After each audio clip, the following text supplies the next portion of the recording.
McLaren had a dreadful start to 2022, with the car short of downforce, unable even to qualify in the top 10 in the first two races of the season in Bahrain and Saudi Arabia. But things improved dramatically in Australia. Lando Norris and Daniel Ricciardo both qualified in the top 7 and finished 5th and 6th. That's quite the reversal in fortunes. McLaren came into the season hoping at least to have a chance of adding to its famous victory at Monza last year and continue its re-emergence as a front-running F1 team. But prior to Australia, its prospects seemed grim. Now, there at least appears to be some hope. So how did McLaren turn things round so unexpectedly, and what does it mean for its hopes for the rest of the season? The Australian Grand Prix weekend was comfortably McLaren's best of 2022 in terms of pace. In the first two events of the season in Bahrain and Saudi Arabia, its performance deficit to the front was similar, and it only had the 8th fastest car. Norris finished 7th in Jeddah and came close to passing Esteban Ocon's Alpine on the last lap, but it represented only a tiny step forward performance-wise. But in Australia, McLaren cut the gap to the front by about a third and headed the ultra-competitive midfield pack, something that seemed unlikely heading into the weekend. Norris put that improved pace to good use, qualifying an unexpected 4th. That meant McLaren was best of the rest behind Ferrari and Red Bull in Albert Park qualifying, just 0.8 of a second off Charles Leclerc's pole position time. Ricciardo backed him up in 7th. In the race, Norris suffered from wheel spin at the start that allowed Mercedes duo Lewis Hamilton and George Russell to jump ahead of him before the first corner. Although there were hopes of being able to fight Mercedes, the McLarens were a little over half a second per lap slower on race pace. But Norris and Ricciardo finished a comfortable 5th and 6th, assisted by the retirements of Sainz and Max Verstappen. Prior to the Australian Grand Prix, Ricciardo suggested that anything inside the top 10 would represent what he called a little victory for McLaren. To have both cars in the top 6 must therefore be considered a big success. So what big upgrade did McLaren introduce in Australia that transformed the performance of the car?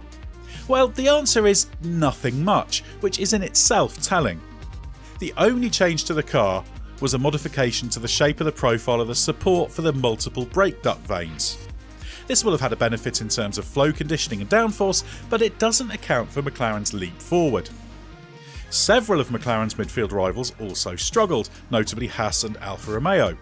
Also, Alpine could have been ahead with Fernando Alonso before he hit trouble in qualifying with a hydraulics failure caused by a broken O-ring.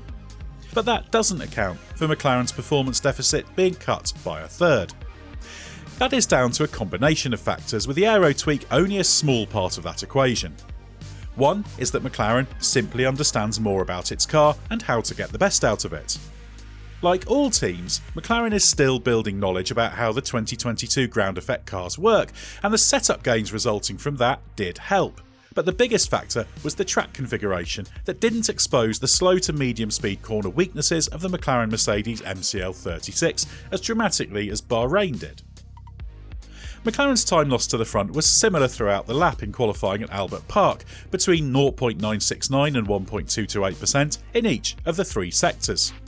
It was fastest proportionally in the final sector, which includes the high-speed turn 9-10 left-right sweep, where Norris was actually slightly faster even than Charles Leclerc's pole-winning Ferrari. That the middle sector, which comprises the run from just before turn 6, taken in 6th gear, but that is largely a 100% throttle blast, was McLaren's weakest is also telling. During qualifying, compared to Mercedes, the McLaren was quicker on the initial part of the straight, but the Mercedes soon pulled ahead. However, prior to the DRS zone on that straight being removed, the McLaren was able to be faster than the Mercedes for most of its duration, which suggests it's carrying more drag on top of the disadvantage of the Mercedes power unit, which is reckoned by rivals to be giving away 0.1 to 0.15 seconds per lap. McLaren was potentially also helped by judging the track evolution correctly. The Albert Park track was resurfaced ahead of the event and hadn't been water blasted, so changed very quickly with running, catching some teams out. What's clear is that McLaren is at least more on top of its car, but that it needs a relatively fast, not very bumpy track to be at its best. That explains why Bahrain was so difficult. But the fact McLaren understands the car is encouraging, as that suggests its development work will prove productive. Having had problems with front brake cooling, necessitating a series of changes late in the Bahrain test and then for the Grand Prix itself, it now at least appears to be more on top of the car. And team principal Andreas Seidel has said there is a clear plan in place to make gains that will help McLaren at all kinds of circuits. And that means downforce gains for a car that, while not suffering from the porpoising problem some have, is behind on that score. While McLaren is a long way from being where it wants to be, and Ricciardo's suggestion earlier in the season that he wouldn't be surprised if McLaren could win a race later in the year still seems optimistic, there are at least signs that 2022 won't be a complete write-off. Imola is unlikely to suit the McLaren as well as Albert Park did, while Miami perhaps has a few too many slow corners. But Barcelona, where McLaren went well in pre-season testing, should be a happier hunting ground before F1 heads to Monaco, a slow, bumpy track that could prove particularly challenging without big car improvements. But with the development pace rapid and teams building a deeper understanding of how to get the best out of their cars all the time, the competitive order will remain unpredictable and volatile for a good while yet. While McLaren can't expect to get both cars in the top 6 every race, or at least not yet, the team now at least looks like a more convincing points threat than it did at the start of the season. The big question for McLaren heading into the season was how Ricciardo would perform. The team's struggles have made that less of a talking point, but the hope was that the combination of what he learned during a trying 2021 season and the blank slate of the new ground effect F1 cars would mean Ricciardo was back to his best. His start to the season hasn't been bad, taking his first points with 6th place behind Norris in Australia, but it was the third consecutive weekend where Ricciardo was the weaker McLaren driver. Norris has been ahead in all 3 qualifying sessions so far this year, with an average advantage of just under 0.4 of a second. That figure is slightly exaggerated by Ricciardo being so far off in Bahrain, where he wasn't at his best given the hangover from the bout of COVID-19 that kept him out of the final pre-season test. But given the average deficit last year was just over 0.2, the picture doesn't look a lot different.